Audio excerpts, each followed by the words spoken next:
सूर्यदेव भगवान की जय। फोन आ रहे हैं।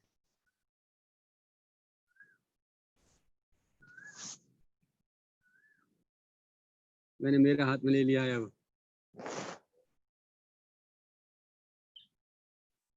मेरे से चल रहा है मनहनी जी, मेरे से मेरा आईफोन मेरे हाथ में है अब जी। हाँ, उनके में फोन आ रहे हैं इसलिए। कृष्णाय वासुदेवाय देवकी नंदनाय च नंदगोपकुमाराय श्री गोविंदाय नमो नमः। नमस्ते परमेशानी रासमंडल वासिनी रासेश्वरी नमस्तेस्तु श्री कृष्ण प्राणाधिक प्रिये भवानी शंकरौ वंदे श्रद्धा विश्वास रूपिणौ याभ्यां विना न पश्यन्ति सिद्धाः स्वान्तस्थमीश्वरम्।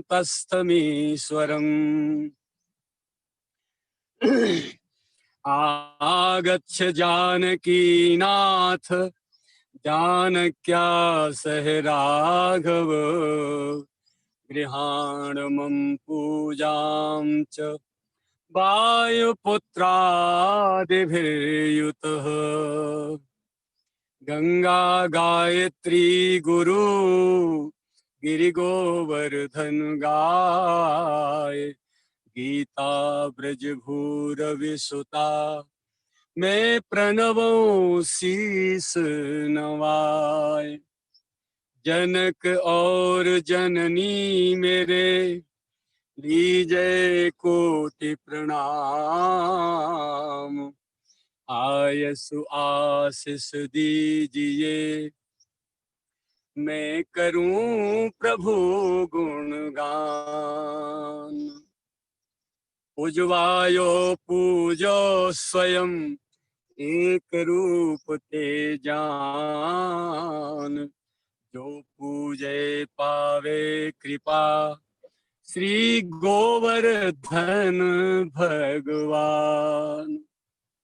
चहुं दिस शोभित है सदा जाके संत समाज। सब देवन को मुकुटमणि मेरो राजा श्री गिरिराज।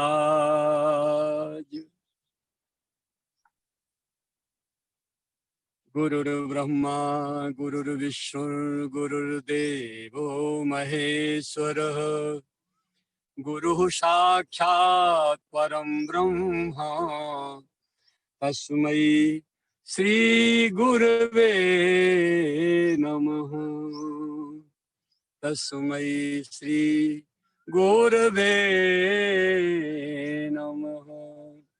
तस्मै श्री गुरवे नमः। समस्त संत वैष्णव शास्त्र धर्म ग्रंथ सबके माता पिता सबके गुरुजन सदगुरु भगवान षष्ठी के विनायक ब्रज भूमि के कण कण तरण तरण में समाये हुए राधा गोविंद के प्रेम भगवान प्रेम देव और समस्त सखी परिकर सखा परिकर गौ माता ब्रज तरु लता सबके रूप में उपस्थित सभी दिव्य महापुरुष और षष्ठी के कण कण को निरंतर वंदन अभिनंदन अभिवादन के उपरांत आप सभी श्रोता बंधुओं बहन भाइयों के चरणों में मेरा नमन। आपकी श्रद्धा को नमन। आप बुरा न माने क्योंकि बहुत से लोग इस शरीर के प्रति गुरुभाव रखते हैं तो उल्टी बात हो जाती है, लेकिन श्रोता के रूप में आप जब बैठे हैं तो श्रोता भी भगवान का स्वरूप होता है, क्योंकि उसके चित्त में श्रद्धा होती है जहाँ श्रद्धा होती है वहाँ भक्ति होती है, जहाँ भक्ति होती है वहाँ भगवान होते हैं, और जहाँ भगवान होते हो फिर तो भगवान में कोई बात ही नहीं है, पूजन में, प्रणाम, वंदन में। तो आप सभी के भीतर बैठे हुए श्रद्धा के भवन में भक्ति महारानी के साथ समलंकृत आपके भगवान को नमन करते हुए हम आज जो भी गिरिराजी प्रसाद देंगे आपको वितरण करेंगे। जो भी महाराज जी की कृपा होगी, प्रिया जी, ठाकुर जी, श्री यमुना जी की, सबको नमन वंदन। कल तक आपने वृत्ति के विषय में सुना। अब आगे आता है आचरण।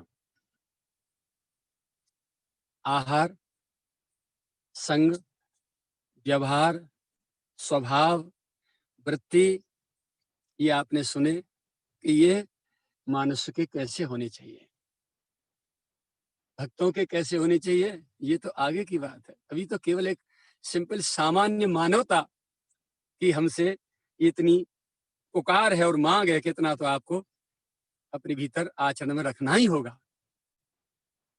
ये सारे सद्गुण, सारी अच्छाई अपने में भर के रखनी होंगी, तभी आप अपने को मनुष्य कहलाएंगे। आज आचरण पर बात चलती है। आचरण शब्द बहुत प्यारा है। अंग्रेजी में इसको कहते हैं प्रैक्टिकल। एक होता है ज्ञान, चीज सुन ली कानों से, दूसरों के द्वारा, आंखों से शास्त्रों में पढ़ ली। अब उस पढ़ी हुई सुनी हुई वस्तु के विषय में जो जानकारी हो गई उससे हम कहेंगे ज्ञान। उसमें सत्य क्या है, असत्य क्या है, इसको ठीक ठीक समझ लेना, इसको कहेंगे बोध। बोध हो गया।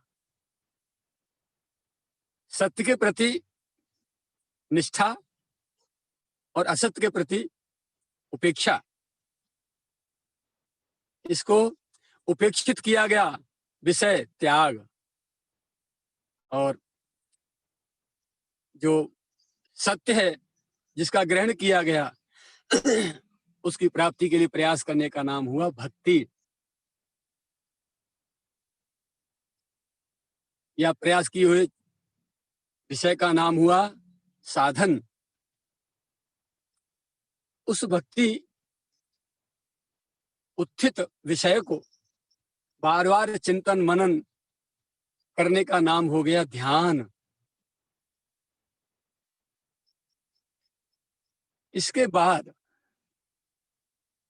जो सुना है, जो देखा है, उसको फिर स्वयं अपने आप में प्रैक्टिकल करना, प्रयोग करना, प्रयोगशाला में खड़े होकर के एक एक सुने हुए और पढ़े हुए विषय को अपने जीवन में आचरण करना, प्रयोग करना, उसका नाम है आचरण।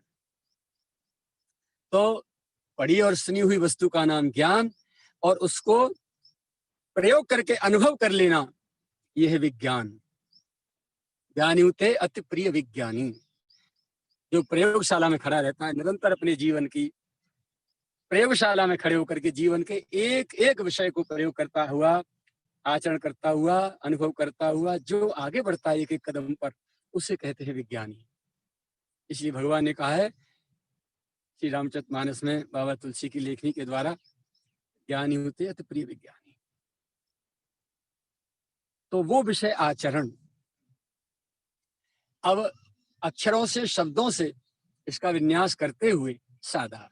मैं ब्रजवासी हूं, मैं व्याकरण के विषय से नहीं बोलता, मैं ब्रजवासी वेद से बोलता हूं। सहज में जो सरल शब्दों से जो ध्वनित होता है अर्थ, वो मुझे ज्यादा अच्छा लगता है। फोड़ मरोड़ के नहीं, सहज में भाव आते हैं। भावजन्य जो अर्थ होता है वो मेरे गले उतरता है और मुझे बहुत प्यारा लगता है। वही आप सबको प्रसाद रूप में वितरण करने का प्रयास होता है गिरिराज जी महाराज जी कृपा से। आचरण, आ माने आ जाना, चरण माने भगवान के श्री चरण। जिस प्रयोगात्मक तरीके से, विधि से, उपाय से हम भगवान के श्री चरणों की ओर गतिशील होते हों, उस क्रिया का नाम है आचरण। भगवान कहते हैं आजा। आ का अर्थ है मानो आजा, आजा। कहाँ? मेरे चरण में। गीता में अनेकों प्रकार के उपदेश देते भगवान रोजाना, अपना अपना चिंतन है। 18 दिन युद्ध चला और रोजाना युद्ध के परिणाम से शाम को अर्जुन मोह को प्राप्त हो जाते थे। उनकी मानसिकता को देख करके भगवान को बहुत कष्ट होता था, क्योंकि वो भूभार हरण करना चाहते थे और निमित्त जो है अर्जुन को बनाना चाहते थे। उनसे बड़े बड़े महारथी थे, कर्ण भी कम नहीं था, उनके गुरु द्रोणाचार्य कम नहीं थे, पितामह भीष्म कम नहीं थे, लेकिन सारा श्रेय अपने लाडले अर्जुन को देना चाहते थे। संतत दासन देहि बढ़ाई। तो कितनी बार जब जब जो है प्रातःकाल होता, तभी अर्जुन से कहते, अर्जुन क्या बात है, क्यों मन मार के बैठे हो भाई, चलो सवार हो, रथ तैयार किया है मैंने, चलो। रोजाना अर्जुन कहते थे, ठाकुर मेरे द्वारा मेरे स्वजनों की हत्या हो रही है, कौन सा गौरव प्राप्त होगा मुझे, और ये गौरव भी प्राप्त कर लूंगा तो अपनों की हत्या करके, अपनों का नाश करके, मुझे वो गौरव नहीं चाहिए। ठाकुर रोजाना समझाते रोजाना समझाते रोजाना समझाते समझाते जब थक गए, तब 2 तमाचे लगाए प्यार भरे और विराट रूप दिखा दिया कि मुझे पहचान पहले, मैं कौन हूं। देख, तू मुझे खाली अपने मामा का बेटा समझ रहा है। तब अर्जुन को विश्वास दिलाने के लिए ठाकुर ने विराट रूप प्रकट किया। उसके बाद उनको दिखाया कि देख, पूरा वीडियो फिल्म दिखा दी, ये सारे के सारे महारथी मरे पड़े हैं और चक्र सुदर्शन चल रहा है, सबके सिर काटता हुआ महाभारत के युद्ध में, देख आंख खोल देख। भगवान ने दिखाई लीला पूरी, अर्जुन देख रहे हैं, बोले ये सब कट गए, मर गए पड़े हैं ना, तू केवल निमित्त बन जा, मैं जो कह रहा हूं तू उतना मान ले मेरा। तब अर्जुन सरेंडर हुए। अंत में फिर बहुत विलक्षण बात है प्यारे की, कैसी मधुर मधुर चाबुक लगाते गए अर्जुन में, और पीठ पे और सिर पे हाथ फिराते फिराते पुचकारते हुए, चल बेटा शेरू शाबाश, चल बेटा शेरू शाबाश। रोजाना रोजाना विध्वंस उड़वाते गए। और गीता जी के अंत में क्या लिख रहे हैं, सर्वधर्मानुपरित्यज्य मामेकम शरणं व्रज। अब बताइए, सब धर्मों को त्याग के तू एकमात्र मेरी शरण हो जा। गीता की पूर्णाहुति में अंत में श्लोक लिख रहे हैं। जो परमात्मा धर्म के आचरण पर, धर्म के मार्ग का अनुशीलन करने से प्राप्त होता है, वो स्वयं इस बात को कहेगा कि तू धर्म को त्याग के सारे धर्मों को छोड़ के मेरी शरण में आ जा। उनकी शरण में जाना भी तो सबसे बड़ा परम धर्म है। और फिर जब तक धर्माचरण नहीं होगा, धर्म का अनुशीलन नहीं होगा जीवन में, प्रारंभ से लेकर के अंत तक, तब तक ये मानव जीवन की यात्रा, जीव से ईश्वर तक की यात्रा कैसे तय होगी? अधर्मी थोड़ी तय कर पाएंगे। धर्म के आचरण, धर्म के मार्ग से ही चला जाता है, वहां पहुंचा जाता है। लेकिन मेरी समझ में चिंतन अलग है मेरा। कई बार बहुत हंसी आती है, बहुत हंसी आती है, कई बार रोना भी आता है। इतना सब कुछ होने के बाद भी कितना लाड़ था, कितना प्यार था, कितना वात्सल्य था हृदय में। जबकि अर्जुन को एक बार आदेश होते ही मान लेना चाहिए था। जिनके आदेश का पालन, जिनके इशारे का पालन, जिनकी भ्रिकुटी के इशारे पर सूर्य चंद्र, सारे नक्षत्र ग्रह, धरती, आकाश, वायु, अग्नि, जल, सारे सारे देवता, सब कुछ, पूरी सृष्टि अपने समय पर, सारी ऋतुएं एक इशारे पर जिसके पर नाच रही हैं और ठीक पंचुअलिटी से अपने एक एक निर्धारित समय पर एक्टिवेट होती हैं और कार्य करती हैं। वो गोविंद अर्जुन को बार बार समझा रहे हैं, रोजाना समझाना पड़ रहा है। कितने आश्चर्य की बात है। जो गीत गाया कुरुक्षेत्र में, क्यों गाया गीत? महाभारत प्रारंभ होने से पहले बोले भाई, रामावतार के युद्ध में बिना हनुमान जी के काम नहीं चला। बजरंगबली का आह्वान किया, प्यारे अंजनी के दुलारे,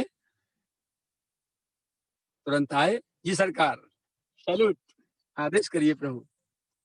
भाई अब ये थोड़ा कुछ हल्का फुल्का सा काम करना है, उतना बड़ा तो नहीं है पिछले अवतार वाला जैसा था, लेकिन ये है थोड़ा सा, पर तुम्हारे सहयोग की जरूरत है। सरकार मैं हाजिर हूं, पर बिना सत्संग के मेरे को आनंद नहीं आता। रामावतार में जो लीलाएं आपने की हैं, उसके बाद से मेरा मन कुछ ऐसा हो गया है या मुझे निरंतर आपके भक्तों का, आपकी कथा के बिना सत्संग के बिना मेरे को चैन नहीं पड़ता, ये मेरी खुराक है, मेरा आहार है। तो भगवान बोले अरे अर्जुन भी बोले ये कैसी बात है, मैं जब लड़ाई होगी युद्ध में तो इन्हें सत्संग दिया जाएगा, वहां सत्संग कहाँ से होगा? भाई सत्संग तो शांति से एकांत स्थान में होता है। बजरंगबली क्या कह रहे हो कहीं सो तो नहीं रहे हनुमान जी बोले अर्जुन भैया हम चाहे सो रहे हो चाहे जाग रहे हो, तुम अपने कर्म पे ध्यान रखियो हमारी बात छोड़ो, हमारी हमारे ठाकुर के बीच में तुम टांग मत अड़ाओ, हमें बात कर लेने हमारे प्यारे थे।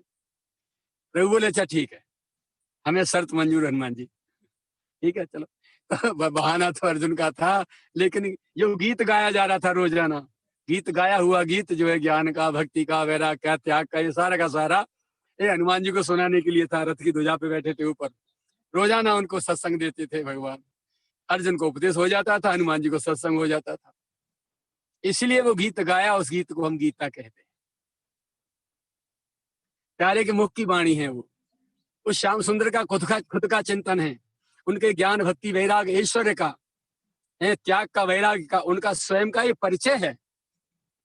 षडैश्वर्य युक्त जो पुरुष है उसको भगवान कहते हैं। भग कहते हैं 6 चीजों को, श्री, ऐश्वर्य, ज्ञान भक्ति, वैराग्य,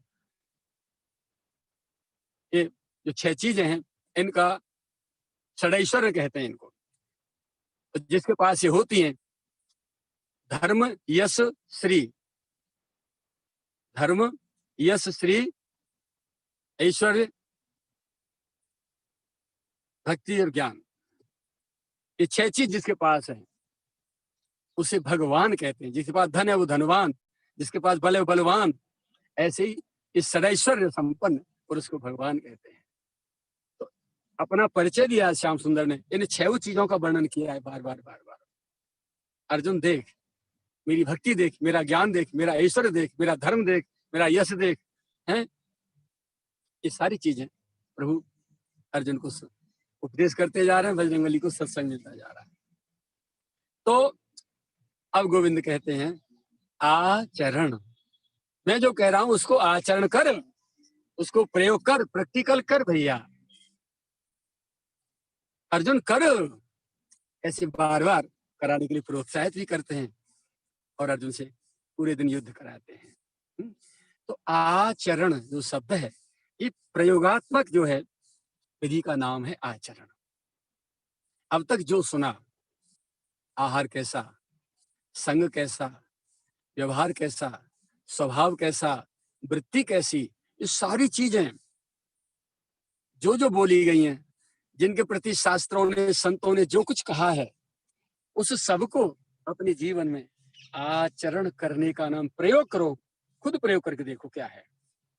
जलेबी सामने रखी है, रसगुल्ला सामने रखे हैं, चकाचक ड्राई फ्रूट पड़ा हुआ, घी पड़ा हुआ, घी दूध फेंटा हुआ मलाईदार रखा है, रबड़ी रखी है, बिना खाए पिए उसका स्वाद पता नहीं चलेगा प्यारे। ऐसे ही भगवान की वाणी, गीता भगवान के स्वयं का चिंतन है, उनके भीतर का स्वरूप है, और भागवत उनकी बाहर की लीलाएं हैं।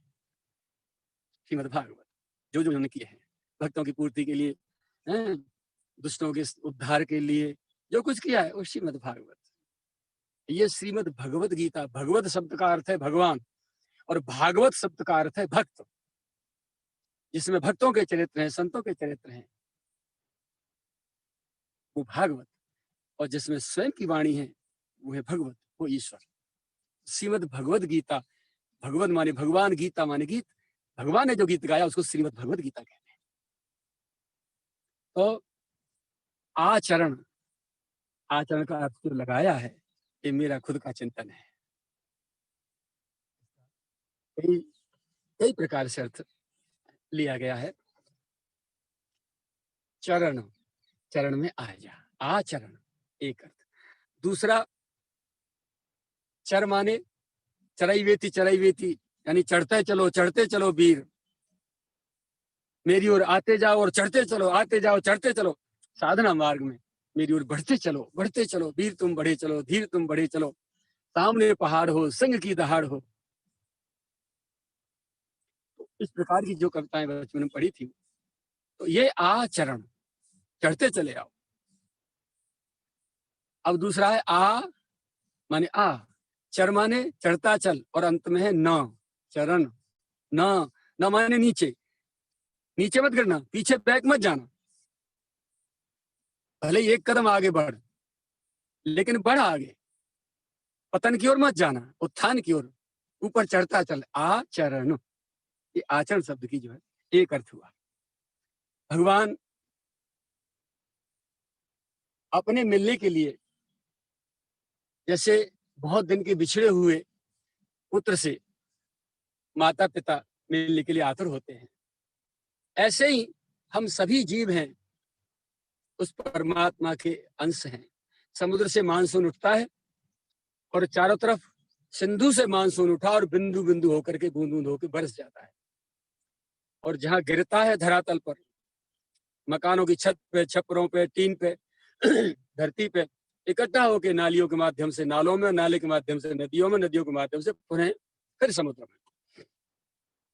तो जहां से उद्गम हुआ, यानी जहां से निकला, लौट के फिर वही विलय हो गया। ऐसे ही आत्मा एक परमात्मा का एक एक बूंद है, एको हम बहुत श्याम। जैसे अनेकों घड़ाओं में, अनेकों पात्रों में आप जल भर के रख दीजिए, भगवान सूर्य एक हैं, और जिस घड़े में आप देखेंगे उसी में भगवान सूर्य का दर्शन होगा। वो इतने सूर्य थोड़ी हो गए, लेकिन घड़ा में प्रतिबिंब दिखाई दे रहा है, प्रत्येक घड़े में दिखाई देता है।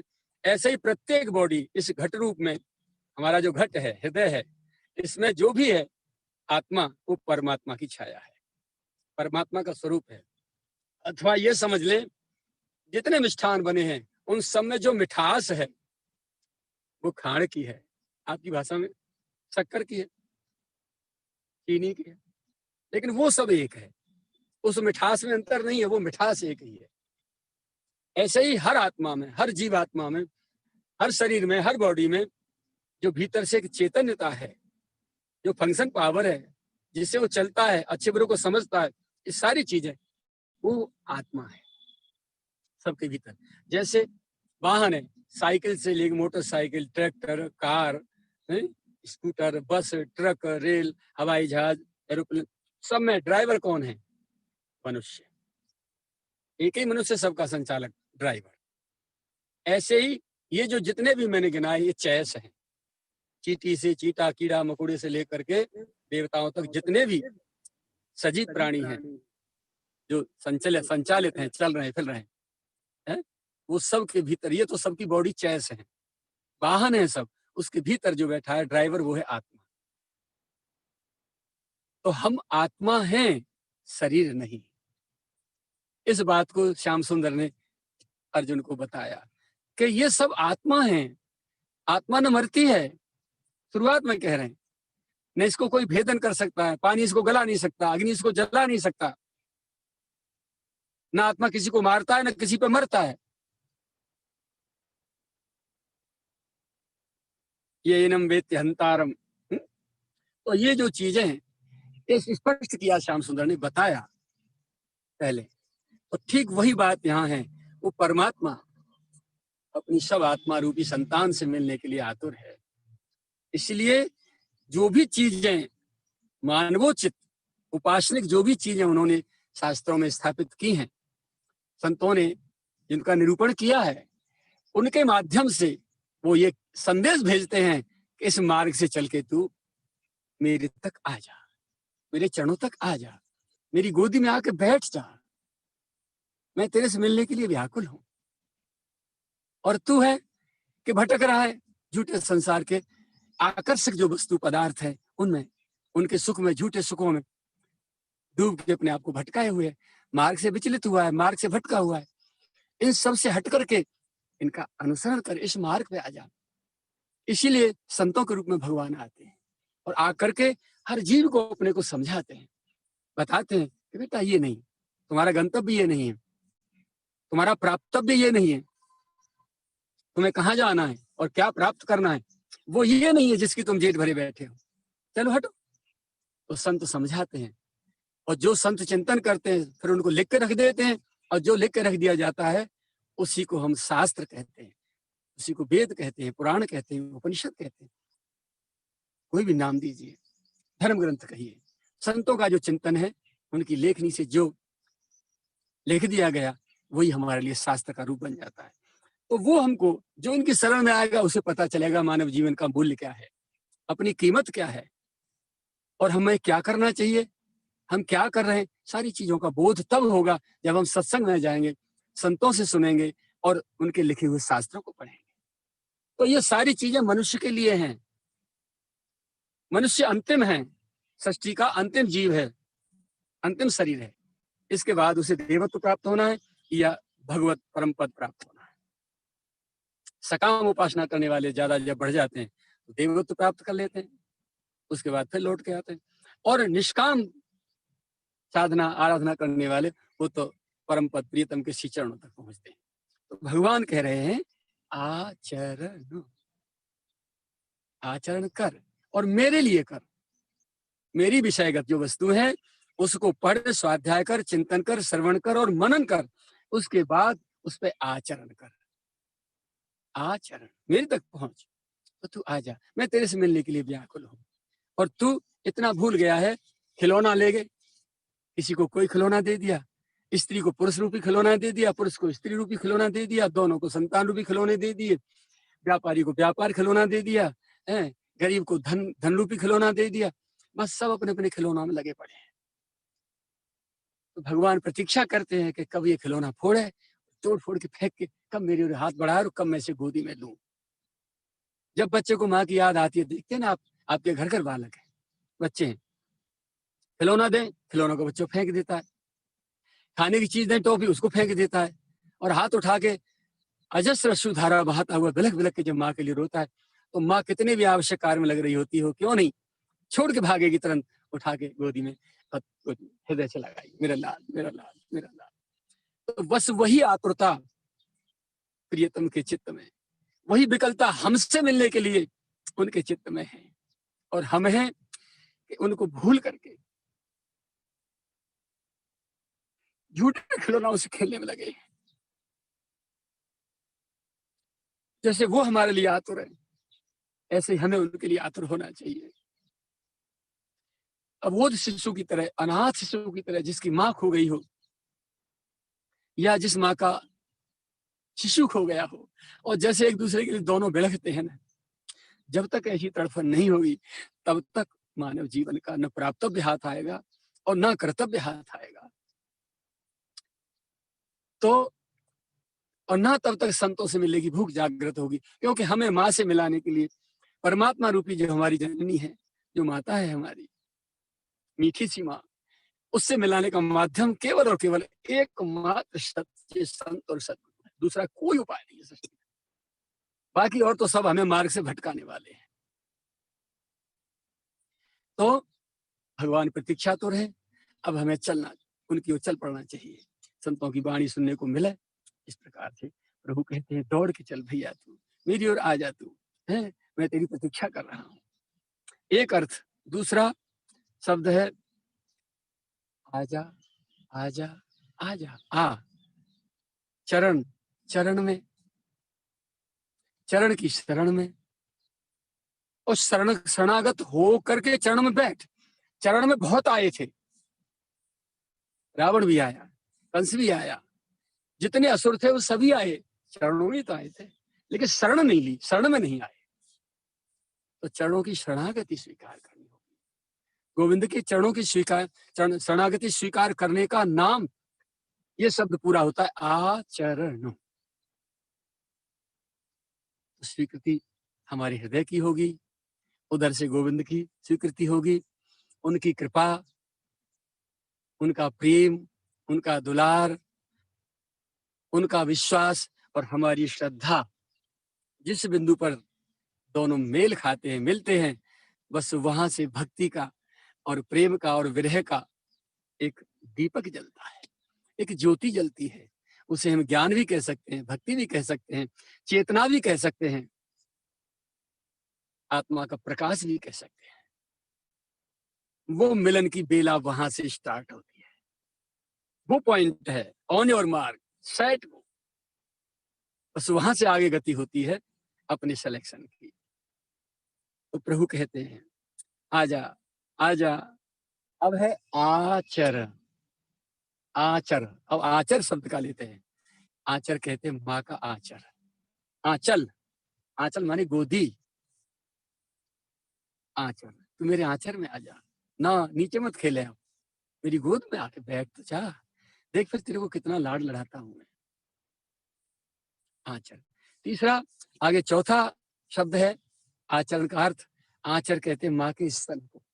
जब गाँव में कोई बच्चा रो रहा होता है पड़ा हुआ, तो उनकी सासू कहती हैं बहू से, अरे बहू रानी, देखिए रो रो तेरो लाल, आंचर पे आ दे, आंचर पे आ दे बेटा, आंचर पे लगा ले जाए। डॉक्टर ने इंजेक्शन लगा दिया तो वो भी कहेंगी नर्स वगैरह, इनको आंचर आंचर से लगाओ, बच्चे को मुंह में आंचर दे दो। आंचर मतलब माँ का स्तन। आंचर, आंचर ले, माँ का दूध पी, माँ के प्रेम का दुग्ध पान कर, तू आ जा। तो ये शास्त्रों की जो वाणी है, संतों के जो विचार हैं, इन सभी को अपने में हृदयंगम करें और आचरण करें, प्रैक्टिकल करें, तब आनंद होगा। आचर, पल्लू पकड़ ले, तेरा दामन ना छोड़ेंगे। दामन छूटा सदगुरु का, शास्त्र का, भगवान का, सच्चाई का, तो बस अब कहाँ है, हमारा कोई परिचय नहीं है, आई एम नथिंग। और जब तक इनका दामन पकड़े रहेंगे, आचर का मतलब साड़ी का पल्लू होता है ना, छोर, ऐसे ही गोविंद के पीताम्बर का छोर, प्रिया जी की साड़ी का पल्लू का छोर, तो ये आचर कहते हैं उसको। आंचर लगा ली, आंचर मार के जा रही है, आंचर मार के ढक के ऐसे ढकती नहीं माता ऐसे अपने आप का, तो ये इसको पल्लू को भी आंचर कहते हैं। आंचर तो अनेकों अर्थ हो सकते हैं, पर मुझे भावजन्य अर्थ ज्यादा अच्छे लगते हैं। व्याकरण के जोरू में हाथ।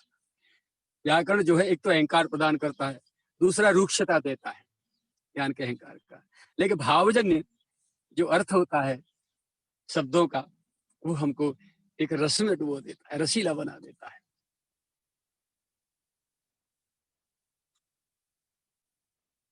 हमारा चिंतन कैसा है,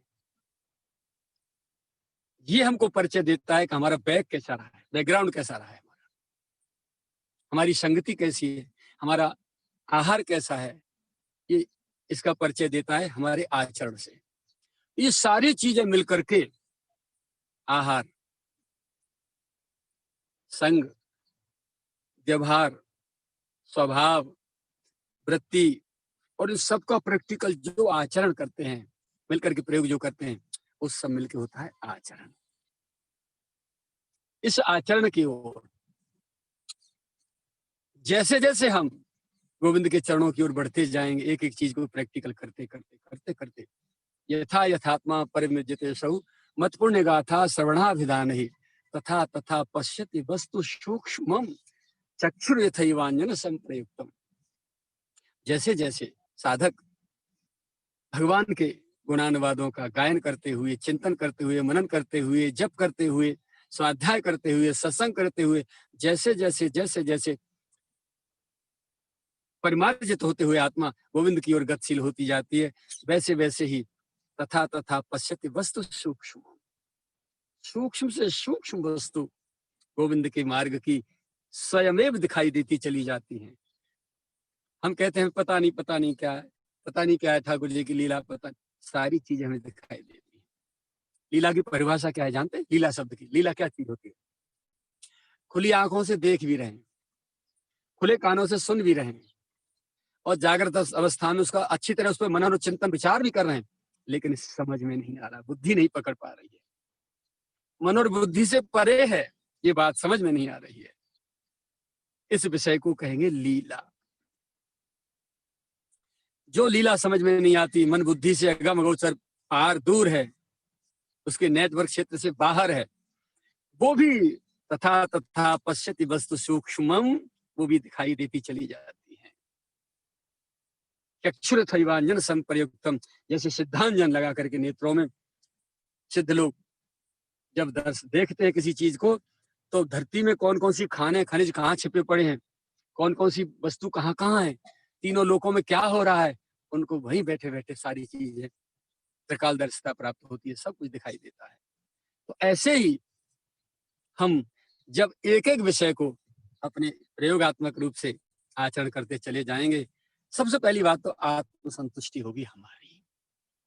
सबसे पहला सुख तो ये होगा, हम आनंद में होंगे, और हम आनंद में तो दुनिया आनंद में। जगत कैसा हो वो जैसा हो, जैसे हम हैं वैसे ही हमें संसार दिखाई देगा। हमारी दृष्टि जितनी पवित्र होती चली जाएगी, हमें संसार उतना ही पवित्र दिखाई देता चला जाएगा। विकारों में भी हमें भगवान की लीला का दर्शन होते चले जाएंगे, और वो लीला जब तक हम विकारों की दर्शन न हो तब तक मानवता की पूर्णता नहीं होती। विकारों में विकार देख लेना, ये तो एक जड़ता है, मूर्खता है, एक माया की बद्धता है। बने हुए पड़े हम माया में, माया देख रहे हैं, और माया में भी हमें माया दिखाई न दे, प्रभु की लीला दिखाई दे, तब समझो जानिए तब मन ब्रिज गुसाई, जब उर्बल विराग अधिकाई। हमारा मन, हमारा अंतःकरण पवित्र कब हुआ, ये कब माना जाएगा? जब उर्बल विराग अधिकाई, जब संसार की वस्तुओं के नेटवर्क से हमारा मन, हमारी बुद्धि दोनों नेटवर्क छोड़ते चले जाए, वो पकड़े नहीं उसको, यानी आसक्ति, मोह, ममता, राग, द्वेष उनमें न हो, न राग हो न द्वेष हो, और न उनकी प्राप्ति का अहंकार हो, कोई मद भी नहीं हो, बिल्कुल छोड़ते चले जाएं इन सारी चीजों को, हमारी मन बुद्धि नेटवर्क से आउट होते चले जाएं, वैराग्य बढ़ता चला जाए। और वैराग्य बढ़ने का मतलब क्या है? वही राग, वही माने निश्चय ही, जो राग निश्चय हो गया एक जगह, कहाँ? गोविंद के चरणों में। दूसरा विराग, यानी बिना बिना राग के हो जाना संसार में कोई वस्तु, यहाँ की किसी वस्तु में मोह ममता आसक्ति और राग न रह जाए किसी कोने में, उसको कहेंगे विराग। तो ये तभी तो होगा जब इन सारी चीजों को हम आचरण करेंगे। किसी विषय में हम जानते नहीं है, और बिना जानकारी के उसके विषय में क्या तो सोचेंगे, क्या क्रिया करेंगे, क्या दूसरों से कहेंगे, नेटवर्क आउट। सारी चीजें स्वयं आचरण करनी पड़ेगी। प्यारे, किसी भी वस्तु का, चाहे प्राकृतिक वस्तु का, चाहे अप्राकृतिक वस्तु का, चाहे सांसारिक भोग पदार्थों का, चाहे लौकिक अलौकिक पदार्थों का, जब तक हम स्वयं प्रैक्टिकल नहीं करेंगे अपने आप में, तब तक उनकी सच्चाई हमारे हाथ नहीं लगेगी। तब तक उसके विषय में हमको सत्यता महसूस नहीं होगी कि सच्चाई क्या है, और इसका सुख क्या है और दुख क्या है, उसके विषय में क्या स्वाद है, क्या कुस्वाद है, और क्या इसका परिणाम है। तो हर कर्म का, हर वस्तु का, हर आचरण का परिणाम हमको दिखाई देगा। तथा तथा पश्यति वस्तु सूक्ष्म चक्षुरथैवांजन संप्रेक्तम। जब तक ये सारे के सारे पवित्र नहीं होंगे, और पवित्र तब नहीं होंगे, आहार, संग, व्यवहार, स्वभाव, वृत्ति, आचरण, तब तक हमारे हाथ कुछ लगने वाला नहीं है। भले लोग हमको बड़ा सदगुरु का शिष्य मान के, बड़ा संत मान के पूजा करते रहे, भले करते रहे, लेकिन जब अपने आप को हम बैठ के टटोलेंगे, I am nothing, zero, minus में जीरो, प्लस में जीरो नहीं, माइनस में जीरो मिलेंगे जाके अपने आप को। तो फिर क्यों भटके हुए? संतों की वाणी का आचरण क्यों नहीं कर देते? अति शीघ्र, आज ही, अभी से प्रारंभ हो जाना चाहिए हमको। और देखो एक और बात है, इन सारी चीजों का, यद्यपि बाहरी चीजों का बहुत बड़ा सहयोग होता है चरित्र निर्माण में, मन और बुद्धि पर इनका बहुत बड़ा प्रभाव होता है। संगति और आहार बाहरी चीज है, लेकिन ये भीतरी चीज को कितना अच्छी तरह से बनाते और बिगाड़ते हैं, इनका कैसा जो है एक एक्शन होता है, ये पूरा प्रैक्टिकल है।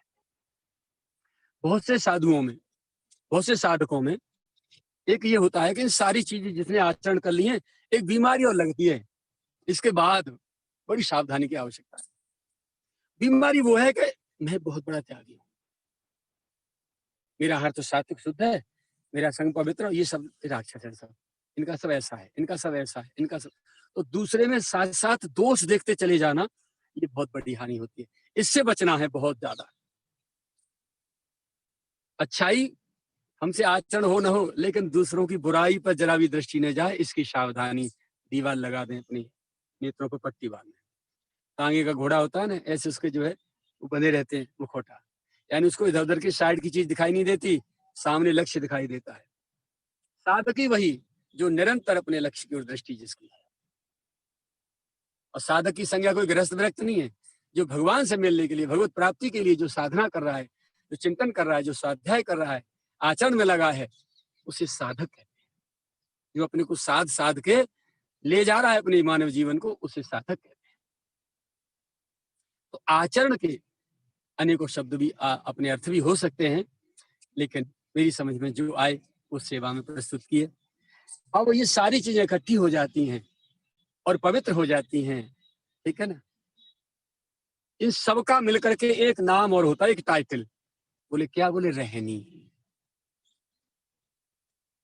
सब उनकी रहनी बहुत पवित्र है, यानी रहनी शब्द प्रयोग कर दिया तो ये सारी चीजें मानो भीतर से पवित्र हो गई। गाड़ी आप वाहन खरीदते हैं, और हमारी यूपी में ऐसा नियम है, और की तो हमें नहीं मालूम, एक ग्रीन कार्ड बनता है उसका पुलिस लाइन से। जब आपके सारे के सारे सर्टिफिकेट, लाइसेंस, है ना, गाड़ी के जितने भी कागज हैं वो सब ओके कंप्लीट होंगे, और वो जाके पुलिस लाइन में आप देंगे तो आपको केवल एक ग्रीन कार्ड दे दिया जाएगा। अब आप उन कागजों को साथ लेने की जरूरत नहीं, आप घर रख दीजिए उनको सबको। ग्रीन कार्ड आपके हाथ में होगा, आप जहां भी जाइए ग्रीन कार्ड दिखाइए, तो आपको कोई भी कार्रवाई पे खड़े होने वाले या कोई भी पुलिस ऑफिसर या कोई आरटीओ आपको अब जो है आपको पकड़ नहीं सकते, ना आपको कोई चालान कर सकते। तो ग्रीन कार्ड है, ये है रहनी।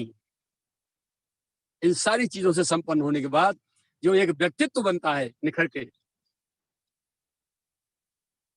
वो मानवता की पूर्णता पे लेके आता है अपने आप को। हाँ भाई, अब तुम इतना सब कुछ करने के बाद अब तुम तैयार हुए हो भगवदीय वस्तु के ग्रहण करने के लायक। अब तुम जो सत्संग में जाओगे, संतों की शरणागति में बैठोगे, तब तुम्हें उनकी सत्संग वाणी अब तुम्हारी बुद्धि पकड़ेगी। अब नेटवर्क कैच करोगे, नेटवर्क में आ गए तुम। इतना सब कुछ करने के बाद, और इनमें से कोई चीज यदि भंग है, एक भी आपके जीवन में नहीं है, पवित्र नहीं है, शुद्ध नहीं है और आचरण में नहीं है, not connect, network out of range. ये करने ही होंगे, चाहे आज कर लें, चाहे करोड़ों जन्म भटकने के बाद कर लें। किसी प्रकार का अहंकार न हो, मद न हो, निरंतर अपने को देखे कि हमारी साधना का कहीं अहंकार तो नहीं हो रहा अभी तक। और महाराज जी क्या कहते थे, एक विलक्षण बात पर कहते थे, बोले भैया क्या सूक्ष्मतम दृष्टि होती है महापुरुषों की। देखो, सब कुछ त्याग दिया, एकांत में है, और बहुत अच्छी साधना भी चल रही है, ये सारी चीजें बोली अब तक, ये सब हमारे भीतर आचरण में आ गई। इसके बाद भी मन में एक सूक्ष्मतम एक जो है कामना छिपी होती है। वो क्या? जो खतरे का बीज होता है, वो ये होती है, अरे हमको लोग त्यागी वैरागी तो कहे, कम से कम इतना तो समझे भाई, हम ये सब कुछ इतना कर रहे हैं तो कम से कम इतनी तो हमारी मान्यता होनी चाहिए समाज में, इतनी प्रतिष्ठा तो हमारी होनी चाहिए कि हम बहुत बड़े त्यागी महापुरुष हैं। ऐसा तो होना चाहिए। ये जो एक भीतर से लालसा होती है, बस ये समझ लो घुन लग गया भीतर। अन्न के दाने में घुन लग जाता है ना, लकड़ी में घुन लग जाता है, भीतर भीतर कटर कटर काट काट के उसको खोखला कर देता है। बस ये जो प्रतिष्ठा की भूख है, कंचन तजनो सहजे सहज प्रिया को नेह, और मान बड़ाई ईर्षा तजनो दुर्लभ एह। ये जो चीजें हैं बहुत खतरनाक है मानव जीवन से भटकाने के लिए, साधक को साधना से भटकाने के लिए। प्रतिष्ठा की भूख और राग द्वेष, क्रोध, दूसरे पे चिंतन कर रहे हो व्यक्ति ऐसा हमारे प्रति ऐसे विचार रखता है, वैसे अरे चूल्हे में जाए भट्टी में जाए, हमें क्या मतलब उसके विचारों से, हमें हमारे विचार देखने।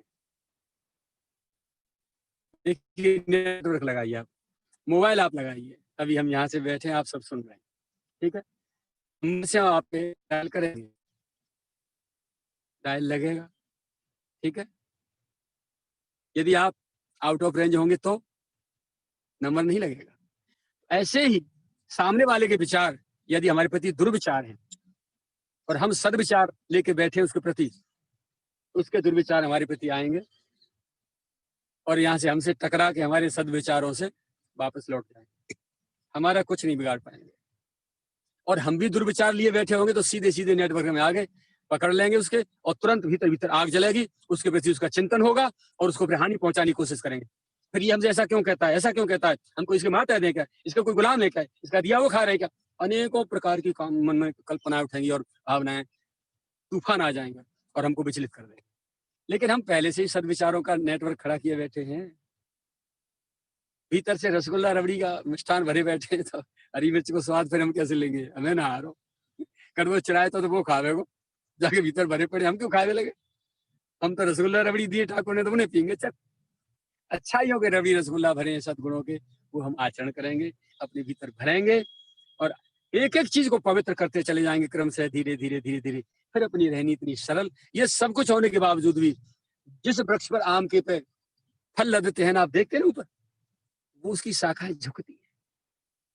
तो जिस पर सद्गुणों की संपत्ति के फल लदते हैं, वो मानव पुरुष, उसका हृदय विनम्र होता है, झुक जाता है दूसरों के सामने। ये उसकी पहचान है। सद्गुण आने के बाद में फिर कोई जब अकड़ता है तो समझ लेना कि मूर्खता है, बीमारी है। सद्गुण नहीं आए हैं, मान लिया है, वैसे ही भोजन लद रहा है, शाखा और डाली इन पे। अच्छाइयां जब होती है तो व्यक्ति सहज रूप से रसगुल्ला रबड़ी खाएंगे तो मुंह मीठा होगा ही। यदि मुंह मीठा नहीं हो रहा है, कड़वाहट बनी है, तो हमारा टाइफाइड बिगड़ा हुआ है, या तो हमने मान लिया कि रबड़ी रसगुल्ला है, वो रबड़ी रसगुल्ला नहीं, कोई और चीज है। दो में से एक चीज तो है। या तो हमारे आचरण में कहीं, हमारे प्रयोग में कहीं त्रुटि हो रही है, या तो जो विषय हमने मान लिया है कि हमारे आत्मोत्थान का है, उसमें कहीं त्रुटि है। उस विषय को तो हम दोष नहीं दे सकते। हम केवल जब देखें तब अपने को देखें, हु एम आई, मैं कौन, बस समाधान होता चला जाएगा। दूसरे के प्रति हम विचार दूषित न रखें, अपने अंतःकरण को खराब न करें। क्रोध करेंगे, ठीक है, अहंकार करेंगे, ईर्ष्या करेंगे, राग द्वेष करेंगे, उससे सबसे पहले हमारा अंतःकरण जलेगा और हमारा अंतःकरण खराब होगा। हमारे अंतःकरण में सबसे बड़ी हानि पहुंचेगी, तो घाटे में हम रह गए। उसकी हानि हम कर पाए न कर पाए अपनी शक्ति सामर्थ्य के अनुसार, लेकिन अपनी हानि तो हमने जरूर कर ली जब किसी के विषय में कोई विचार रखते हैं। इसलिए दूसरों के प्रति विचार रखने का प्रश्न ही नहीं है। जब भी रखें, मानिए समय राम के नाते, सभी तो ठाकुर जी के भैया, ठीक है। बगिया में कोई कटीले पौधा है, कोई कटीले पौधा है और कोई बिना कांटे के हैं। तो जिनके स्वभाव क्रूर है, ईर्ष्यालु में राग, तो ये मान लेगा हाँ भैया भगवान की बगिया है, भगवान की बगीची है, ये बाग है, और इसमें अनेकों प्रकार के उन्होंने फूल खड़े किए हैं, पुष्प खड़े किए हैं, हर जीव के अनेकों प्रकार के। तो इसमें कोई कटीला है और कोई अपना बिना कांटे वाला है, कोई रसीला है। तो इस प्रकार से अपने आचरणों को हम पूरी तरह से पवित्र करते चले जाएं और अपनी एक एक चीज को निरंतर चिंतन। देखिए, जो प्राप्त वस्तु है हाथ से कैसे चली जाती है। भगवान गीता में कहते हैं योगक्षेमम वहाम्यहम्। योगक्षेम शब्द का अर्थ क्या है? जो वस्तु हमारे पास नहीं है उसकी प्राप्ति करा देना, ये तो योग है। उससे मिला देना, ये तो योग है, हो गया। और प्राप्त वस्तु की रक्षा करना, ये क्षेम हो गया। तो ये सारी क्रियाएं भगवान करते हैं, योगक्षेमम वहाम्यहम्। तो ये सारी चीजों पर हमें ध्यान रखना होगा, हमें अपना चिंतन सुधार के रखना होगा और अपनी एक एक चीज पर दृष्टि, एक डायरी मेंटेन करें अपने जीवन को शुद्ध और परिष्कृत बनाए रखने के लिए, कि हम इस मार्ग से विचलित न हो जाएं।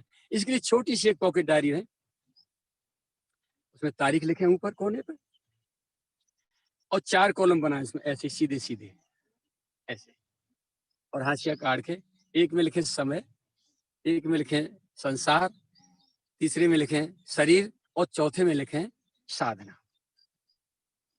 अब मान लीजिए आप 4 बजे जगे सुबह, तो 4 बजे से समय के खाने में डालो 4, 5, 6, 7, 8, 9, 10, 11, 12, 1, 2, 3, 4, ऐसे पूरा रात को जितने बजे सोते हो 10 बजे या 11 बजे तक, वो पूरा उसने काउंट डाल दो।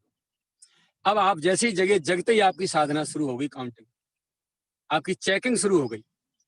प्रतिक्षण अपने आप में दृष्टि बनाए रखो, मेरा मन क्या सोच रहा है, मेरा मन कहाँ है, किस वस्तु पर डूबा हुआ है, किस विषय को पकड़े हुआ है, बिना प्रयास के कहाँ रहता है। ये साधना में तो लगाने से लगता है, लेकिन अप्रयास रूप से बिना प्रयास के रहता कहाँ है, ये पहचान है पिछले जन्म की साधना की और व्यक्तित्व की, कि वो किस वस्तु को पकड़े बैठा है, नेटवर्क में कहाँ है।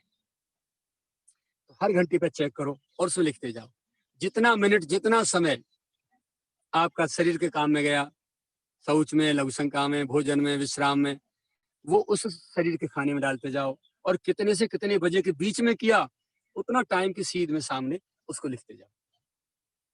और कोई भैया आ गया संसारी, चर्चा शुरू कर दी, उसने कुछ उससे कुछ कहना पड़ गया, यहाँ तक बने वहां तक हूँ, कम से कम बातों में अपना समय निकाल लो।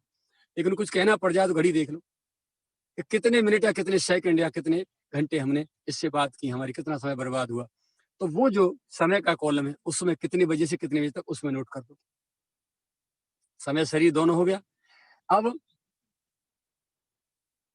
वो संसार और शरीर हो गया, ठीक है, दोनों। अब जो है हम देखते हैं कि भगवान की साधना कितनी हो रही है, नाम जप कितना हो रहा है। तो नाम जप तो हम निरंतर कर सकते हैं, खाते पीते सोते चलते जागते बैठते सारे कार्य करते, शरीर से काम करे जीभ से नाम करे। तो नाम कितना चल रहा है हमारा, कितना टाइम चल रहा है, वो उस कॉलम में टिक करते जाओ। साधना वाले में, साधना के कॉलम में टिक करते जाओ सीधे। और शाम को सोने से पहले पूरी डायरी को आप चेकिंग कर लो, क्रेडिट डेबिट अपना, कितना लॉस कितना प्रॉफिट, कितना समय किस बात में खर्च हुआ।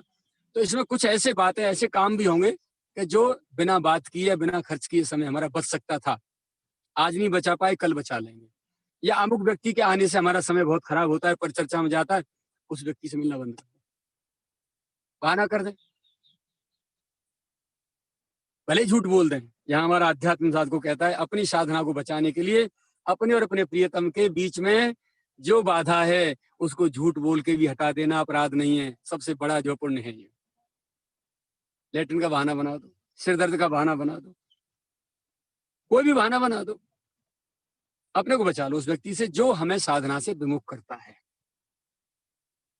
इन सारी चीजों की सावधानी हमारे संत महापुरुष आचरण करके सिखाते हैं। मेरे बाबा महाराज का पूरा जीवन प्रयोगात्मक रहा। अन्य शब्दों के विषय में मेरे कोई विचार नहीं है, सबके प्रति श्रद्धा नमन वंदन चरणों में, सबके प्रति भाव है, आदर है, क्योंकि सबकी अपनी अपनी साधना मार्ग है। आखिर हर मार्ग मिलता तो वहीं समुद्र में, हर नदियां समुद्र में मिलती है, सही हर संप्रदाय का मार्ग सब वहीं जाके टकराता है, वहीं पहुंचता है, उसी समुद्र में भगवान के चरण रूपी समुद्र में जाके मिलते हैं। लेकिन मुझे मेरी बात में मेरे घर की बात कह रहा हूँ, मेरी गुरु परंपरा में जो चीज प्रैक्टिकल मैंने देखी है वो कहीं सुनने को नहीं मिलती मुझे।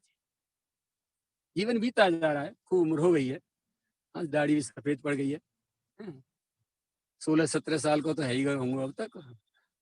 हाँ, बड़ी उम्र है गई इतनी। लेकिन कहीं भी जो चीज यहाँ देखी गई, जीवन भर तो मौन रहे, और जो जो विषय सुन लिया, देखिए क्या कोई पद आया, ठीक है, प्रीतम जान ले मन माही, अपने जग को सब कोई साथी, या अपने सुख को सब जग साथी, यहाँ को काऊ को नहीं। रजिस्टर में कॉपी लाइन लिखी, अब इस पर चिंतन करते थे, इसकी माला करते थे, रात दिन प्रयोग प्रैक्टिकल। फिर देखते थे हमारा मन संसार से जो चिंतन तो नहीं कर रहा है, उससे प्रेम तो नहीं कर रहा है, कहीं आसक्ति तो नहीं कर रहा है। प्रीतम जान ले मन माने, प्रीतम है हमारे भगवान, उनको जानने के लिए मनुष्य शरीर मिला है, इसलिए उनको जानो। क्यों? क्योंकि यह संसार में जो भी हैं हमारे स्वजन परिवारी जन, ठीक है ना, उस सारे के सारे सब अपने अपने सुख के साथ ही, उनको हमसे सुख मिल रहा है तो हम कुछ स्वीकारेंगे, और सुख नहीं मिल रहा है तो दूध की माखी निकाल के फेंक देंगे बाहर। चलो, अपने सुख को सब जगह साथी, को काहू को नाही। ऐसे पदों की पंक्तियां होती थी उनकी, ठीक है। ऐसे कोई उन्होंने कोई महावाक्य पढ़ा, उसको डायरी में नोट कर लिया, फिर उसकी माला करते थे, बैठे बैठे उसका मनन करते थे, अपने जीवन में देखते थे। तो इन सारी चीजों को अपने जीवन में आचरण करने का नाम था साधना। अपने को साधना, साथ साथ के लेना, दो शब्द हैं, भजन और साधना। लोग कहते भैया तेरा भजन और साधना ठीक चल रही है, तो भजन क्या है और साधना क्या है? दोनों एक नहीं है, अलग है। साधना है ये कि हमारे पूर्व जन्म के अभ्यास बस हर योनि में हमने विकार भोगे हैं, विषय सेवन किया है, विषय चिंतन किया है, विषय श्रवण किए हैं, आंखों से देखे हैं, आंखों ने फोटो खींच लिए, हर योनि में आंखें नहीं है, और कानों ने शब्द रिकॉर्ड कर लिए।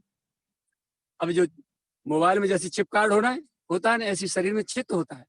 वो चित्त जो मेमोरी कार्ड है, उसमें सारी फिल्म रिकॉर्ड होती चली गई। पूरी रिकॉर्ड हो गई और भर गई, वो मेमोरी फुल होती है। और आत्मा जब शरीर छोड़ के जाती है तो वो मेमोरी कार्ड साथ जाता है, पूरी फाइलिंग लेकर के वो पेशकार होता है। या ये कहिए वकील साहब के साथ जो है कोर्ट में मुंशी जाते हैं तो मुंशी जी हैं चित्त, पूरी फाइल लेके जाते हैं। तो ये सारी चीजें जो आंखों से देखी हैं, कानों से सुनी है और मन से विचार की हैं, वही बार बार बार बार बार बार हमारी भीतर वीडियो फिल्म भरी होती है। इससे बचाव के लिए अब हम क्या करें? इसी जन्म में जन्मांतर उस कर्म के अधीन हमको जन्म मिलते जा रहे हैं, योनियां मिलती जा रही, भटकते जा रहे हैं। कबहू की करी करुणा नर देही, कभी करुणा आ जाए ठाकुर की अहेतु की, यानी निस्वार्थ। उनका जीव कोई क्या उनकी स्वार्थ पूर्ति करेगा, क्या काम आ सकता है भगवान? तो जिस पर दया करते हैं, कृपा करते हैं, उस कृपालु, उस परम दयालु पर जो है जब हमारी दृष्टि पड़ती है, प्यारे अब तो बहुत दिन हो गए ना, अभी आप झिके नहीं हो हमें कष्ट देते देते, जब दो आंसू आ जाए ना बस तुरंत पकड़ लेते हैं, हाथ पकड़ा, आ जा, उठा लिया भीतर। तो ऐसी अहेतु की करुणा करके कबहू की करी करुणा नरदेही देत ईश, नरदेही करुणा करके देते हैं, ईश देत ईश बिन हेतु स्नेही, बिना किसी हेतु के, क्योंकि सबके स्नेही, सबके प्रेमी है भगवान। अब हम क्या है, हमें मनुष्य योनि मिली, अब हमें भगवत प्राप्ति का साधन करना है, मिलने का प्रयास करना है, उस प्रयास का नाम है साधन। अब पिछले जन्मों के जो हमारे भीतर वीडियो फिल्म पड़ी हैं, हम जब भी भजन में बैठते हैं, पूजा पाठ में बैठते हैं, प्राय आप सबका एक ही बात रहती है कि बाबा हम, बहुत लोग पूछते हैं और सबका एक ही बात कि जब हम भजन में बैठते हैं, पूजा पाठ में बैठते हैं, मन बहुत चंचल होता है, पीछे पीछे की बातें बहुत याद आती है। सबका एक ही बात रहती है, पीछे की बातें बहुत याद आती है। मैं हमेशा पॉजिटिव रहने की कोशिश में रहता हूँ, मेरा चिंतन अलग है सबसे, ठीक है ना? यहाँ दो चीजें, एक तो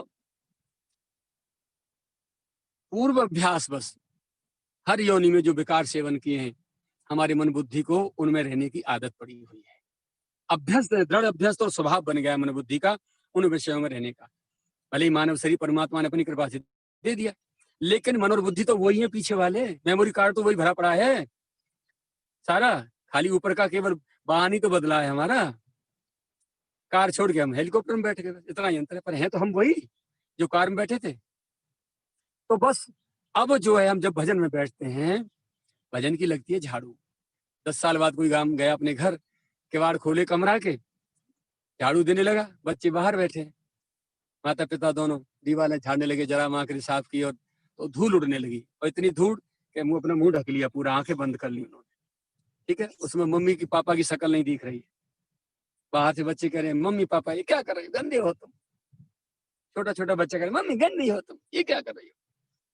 अब उन वस्तुओं को देख करके, ठीक है, बच्चों की बात सुन करके माता पिता झाड़ू देना बंद कर दें तो कमरा साफ होगा क्या? नहीं होगा ना। तो झाड़ू देते चले जाएं, झाड़ू देते चले जाने का नाम, ठीक है ना, थोड़ी देर में पूरा कूड़ा बाहर घर से, और बाहर बैठे 2-5 मिनट में स्वच्छ साफ निर्मल भवन हो। तो जब हमारे भीतर अंतःकरण में विषयों से विकारों से भरे हुए कमरे में है धूल आंधी विकारों की जो भरी पड़ी, उसमें जब हम भजन की झाड़ू चलाते हैं तो वो विकार उड़ते हैं, और उड़ करके वो हमारे मन की स्क्रीन पे हमको दिखाई देते हैं। मन चंचल नहीं हो रहा है, वो हमको दिखाई देते, उड़ रहे हैं। तो आप नियम स्वरूप से अपनी जो साधना का नियम है, साधना करते जाइए, मन लगे या न लगे। तो मेरा विचार ये है कि वो झाड़ू के सामने जो विषय आ जाती है, जो वस्तु आ जाती है, जो चिंतन आ जाता है, जो विकार आ जाता है, गेट से बाहर गया, नॉट रिपीट अगेन, अब दोबारा लौट के भीतर नहीं आएगा। मेरा पॉजिटिव चिंतन ये है। लोग कहते हैं मन बहुत चंचल होता है, मन नहीं लगता है भजन में, ये नहीं, ऐसा नहीं। वो चंचल नहीं है, उसमें जो भरा पड़ा है साधना की झाड़ू से बाहर जा रहा है, जाने दो, लगे रहो साधना में नियमित रूप से, मजबूती के साथ लगे रहो, सफाई हो जाएगी थोड़ी देर में। एक दिन ये होगा कि पूरा कूड़ा बाहर होगा जो भरा पड़ा है, पूरी फिल्म, और आपकी शुद्धि साफ हो जाएगी। तो बार बार जो मन इन विषयों में जा रहा है, पूर्व अभ्यास बस, पूर्व जन्म के जन्मांतरों के अभ्यास बस, जो मन विकारों में जा रहा है, विषयों में जा रहा है, उसको बार बार रोक के पकड़ के लाओ, हट, यहाँ बैठ और देख, ये विषय तेरा है, वो विषय नहीं है जिस पे तू जा रहा है। वो तो दूसरी नार की योनियों में था, अब तू मनुष्य है, अपने को थोड़ा सा ध्यान कर, तेरा कर्तव्य क्या है, तो ये क्या करना चाहिए। अब तेरा चिंतनीय विषय ये है, गोविंद के चरणों में बैठ, इनका ये पाठ कर, उनकी लीला चिंतन कर, उनका नाम कर, उनकी याद में तड़प तड़प के रो। ये विषय है तेरा चिंतनीय, ग्रहणीय। वो नहीं है जिसके लिए तू भाग रहा है बार बार बार बार। लौट गया पीछे, तो बार बार मन जाएगा, थोड़ी देर फिर भाग गया, फिर पकड़ के लाओ, फिर भाग गया, फिर पकड़ के लाओ, फिर भाग गया, फिर पकड़ के लाओ। इस बार बार की क्रिया को लाने को यहाँ बैठा के पकड़ लाना, इसको है साधना, इसको कहेंगे साधना। यानी बार बार विकारों में भागे हुए मन को रोक रोक के ला करके गोविंद के चरणों में बैठाना, अपने साधनागत वस्तु में विषय में लगाना, इसका नाम है साधना। और जिस वस्तु का हम चिंतन कर रहे होते हैं, नाम कर रहे हैं, पाठ कर रहे हैं, स्वाध्याय कर रहे हैं, है ना, जिसको छोड़ के फिर मन भजने न पाए, भज न, उसमें रमता जाए, डूबता जाए, उसे कहेंगे भजन। वो विषय जिसमें हम मन को लगा रहे हैं वो है भजन, और जिससे हटा के बार बार उठा के ला रहे हैं वो है साधना। श्री कृष्ण से अर्जुन ने कहा, भगवान आप मन की बात करें, मन तो बहुत चंचल है ना। भगवान ने कहा, बिल्कुल चंचल निश्चय, तुम ठीक कह रहे हो अर्जुन, लेकिन अभ्यास और वैराग्य, इन दो बातों से मन जो है उसकी गति रुक जाती है, चंचलता रुक जाती है। तो ये बार बार भागा हुआ मन, उसको उठा के बार बार लाना और विषय वस्तु में लगाना, फिर भाग जाना, फिर उपासनिक वस्तु में लगाना, फिर भागना, तो ये बार बार इसको धड़ापड़क जो उठा पटक हो रही है, इसको कहेंगे अभ्यास। और उस विषय में बार बार जाकर जो स्वाद ले रहा है, उसके विषय में उसको उसकी असलियत बता देना, उसकी असारता बता देना कि देख तू क्यों बार बार भाग रहा है इस विषय के लिए। जिस वस्तु को तू पाना चाहता है, जिसके लिए दौड़ रहा है, क्या संसार में दूसरों के पास वो वस्तु नहीं है? और है तो उनका जीवन देख ले उठा के एक बार, उदाहरण के लिए। क्या उनको शांति मिल गई? क्या उनकी कामनाएं शांत हो गई? क्या उनका कल्याण हो जाएगा? क्या सुख से जीवन जी रहे हैं? इस प्रकार उस विषय की जिसमें बार बार चित्त भाग रहा है, मन लग रहा है, दौड़ रहा है, उसकी असारता दिखाना, उसकी असत्यता दिखाना, उसकी नश्वरता दिखाना, ठीक है, ये वैराग्य हो गया। और उठा के यहाँ लगाना, ये अभ्यास हो गया। तो उस अभ्यास और वैराग्य से मन जो है गोविंद के चरणों में धीरे धीरे लग जाता है। बेचारे रोजाना पीटते जाओ, ठोकते जाओ, आना बंद कर देगा खेत में, और रोकोगे नहीं तो पूरी खेती को नाश कर देगा। ऐसे ही ये मन जो विचार है, स्वतंत्र विचार है, जन्म जन्म खराब करता है। कहाँ से वस्तुएं पकड़ लाता है, कहीं देखी सुनी नहीं है, बैठ बैठ के बैठी कल्पना कर लेगा, और कल्पना करके उन कल्पना में डूब जाएगा। ऐसा ऐसा ऐसा ऐसा हो जाए तो, ऐसा हो जाए तो, ऐसा, फिर उसी पे चिंतन शुरू कर देगा। फिर उसके जो है प्राप्त न होने पे अशांति करेगा। तो अकारण जो है बोझ में लदे पड़ रहे हैं हम लोग। इन सारी चीजों को हमारे महापुरुष संत और शास्त्र हमें निरूपित करते हैं, समझाते हैं, बताते हैं। सारी गवेषणा जो आज तक आपने तारीख 8 सूरत तक सुनी है, उस सब का एकमात्र बस उद्देश्य यही है कि हमारा मानव जीवन जिस लिए प्राप्त हुआ है, हम उसका अर्थ समझें और इस पॉइंट पर आके खड़े हो जाएं, उस बिंदु पर आकर के स्थित हो जाएं जहां से मानवता का आचरण शुरू होता है। ये तो मानवता की एक पूर्ति के लिए, ठीक है ना, एक वस्तु है। अब मानवता का आचरण तो आगे शुरू होगा, अब प्रयोग शुरू होगा, व्यवहार कैसा होना चाहिए, ठीक है ना, दूसरों के साथ। ये विषय अब हम कल उठाएंगे। आज श्री गिरिराज जी महाराज का सद्गुरु भगवान का ही प्रसाद आपको समर्पित, आपकी सेवा में समर्पित। आप सभी के चरणों में अनंत कोटि वंदन, साधुवाद, नमन। श्री गिरिराज धरण की जय, सद्गुरुदेव भगवान की जय, राधा गोविंद भगवान की जय, गौरी शंकर भगवान की जय, सीतानाथ भगवान की जय।